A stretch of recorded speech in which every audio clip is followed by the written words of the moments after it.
Assalamualaikum, permisi Kak. Waalaikumsalam. Marsha, silahkan duduk Marsha, buat diri Iya kamu Kak. senyaman mungkin ya. Bagaimana kabarnya hari ini Marsha? Baik Kak, cuman akhir-akhir ini saya kurang baik secara pikiran dan perasaan.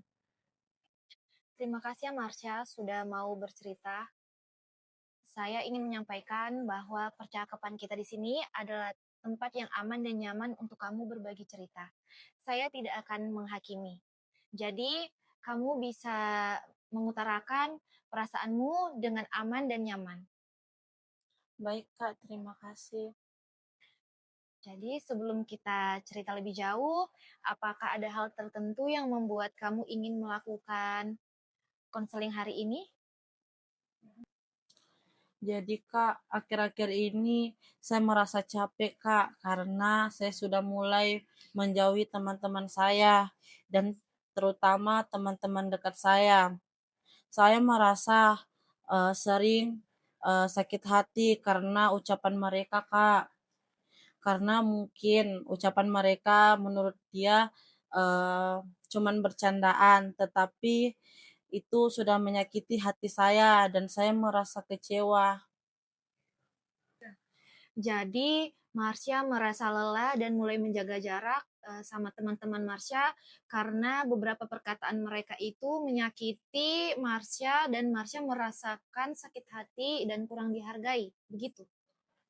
Iya Kak, betul itu. Sebenarnya saya sayang teman-temanku, cuman makin lama saya berteman sama dia, makin tidak nyaman Kak dengan pertemanan ini. Itu yang kasih jadi agak lebih menyendiri. Dari ceritanya Marsha, saya menangkap bahwa Marsha bukan berarti ingin kehilangan teman-teman Marsha, tetapi Marsha ingin melindungi perasaan sendiri dari perkataan yang membuat Marsha terluka dan sakit hati. Apakah seperti itu? Betul Kak, saya cuma takut kalau tetap dekat, saya merasa sakit hati terus.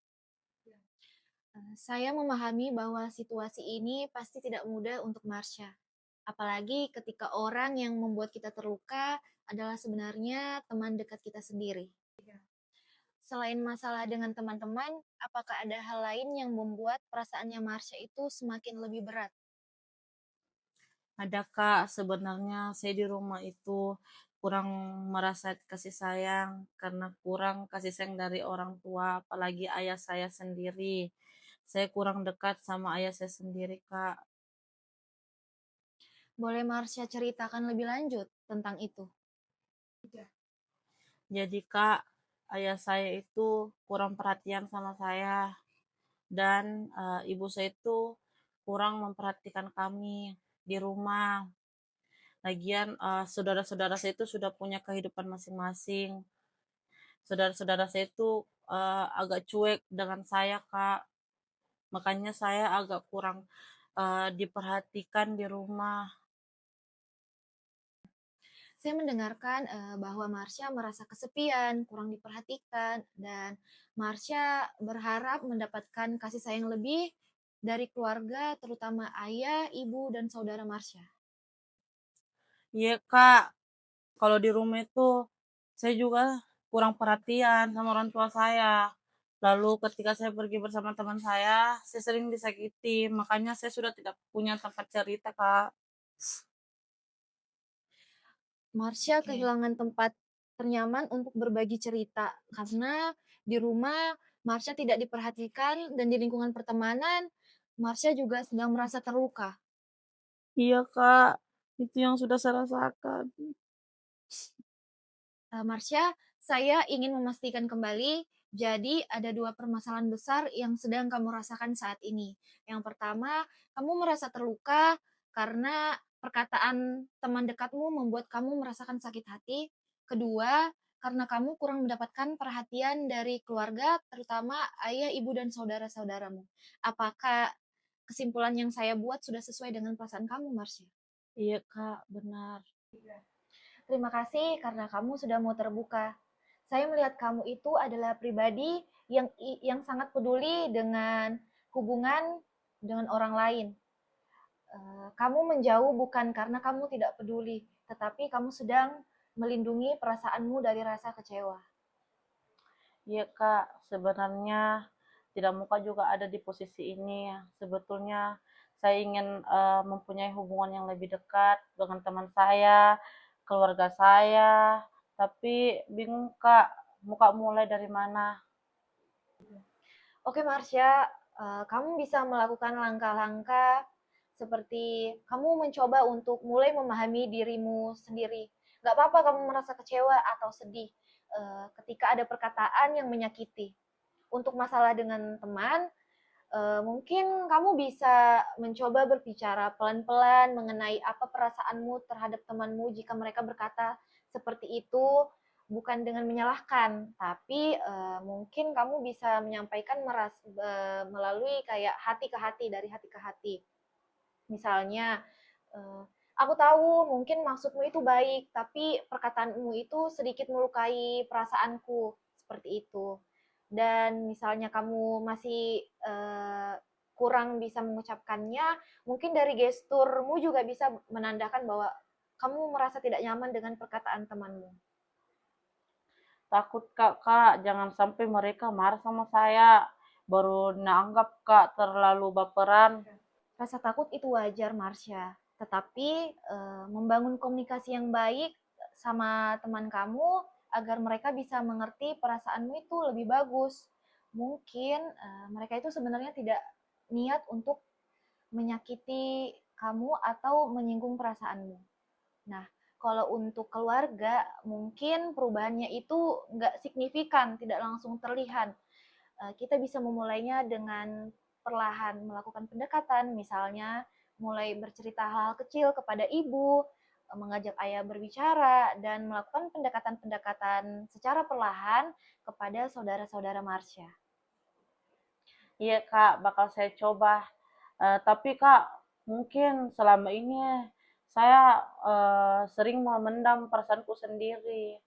Itu langkah yang bagus, Marsha. Meskipun berat, tapi kamu bisa menuangkan perasaanmu itu melalui catatan buku diari untuk menumpahkan perasaanmu atau membuat jurnal.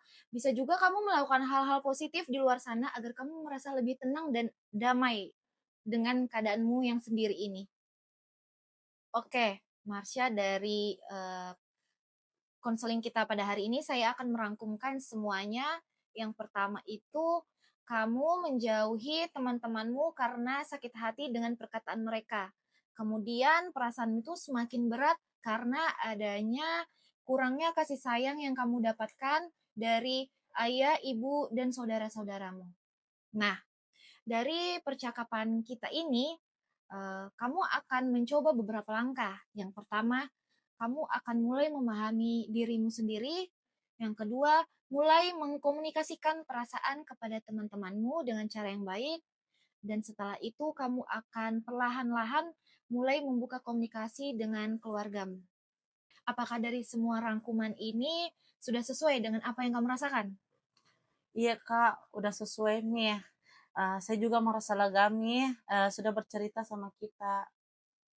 Saya senang mendengar kamu sudah merasa lega. Saya juga menghargai keberanian kamu untuk berani bercerita dan mengutarakan perasaanmu, karena saya tahu bahwa itu bukanlah hal yang mudah. Jadi, untuk pertemuan selanjutnya, bagaimana kalau kita akan membahas mengenai perkembangan Marsha untuk mulai berkomunikasi dengan teman dan keluargamu. Iya Kak, boleh Kak, saya ingin melanjutkan sesi konseling ini. Baik, kita jadwalkan pertemuan selanjutnya itu minggu depan. Hari ini dan waktunya juga seperti ini ya. Nah, selain itu kan kamu bisa mencoba langkah-langkah kecil seperti apa yang sudah saya berikan pada hari ini. Baik Kak ya, terima kasih sudah mendengarkan keluh kesah saya. Sama-sama Marsha, terima kasih juga karena kamu sudah mau bercerita dan terbuka pada hari ini. Setiap perubahan membutuhkan proses. Jadi, hargai setiap langkah kecil yang kamu buat hari ini. Oke? Iya Kak. Oh iya, sebelum kamu pulang, saya punya buku terapi puli yang Oh, bisa, mengisi waktu luang kamu selama kita tidak bertemu. Semoga kamu suka untuk baca bukunya ya. iya Kak, makasih ya Kak. Semoga aku menuntaskan bacaan buku ini ya Kak. Iya, semangat Marsha. Iya Kak, makasih ya Kak. Iya, hati-hati ya.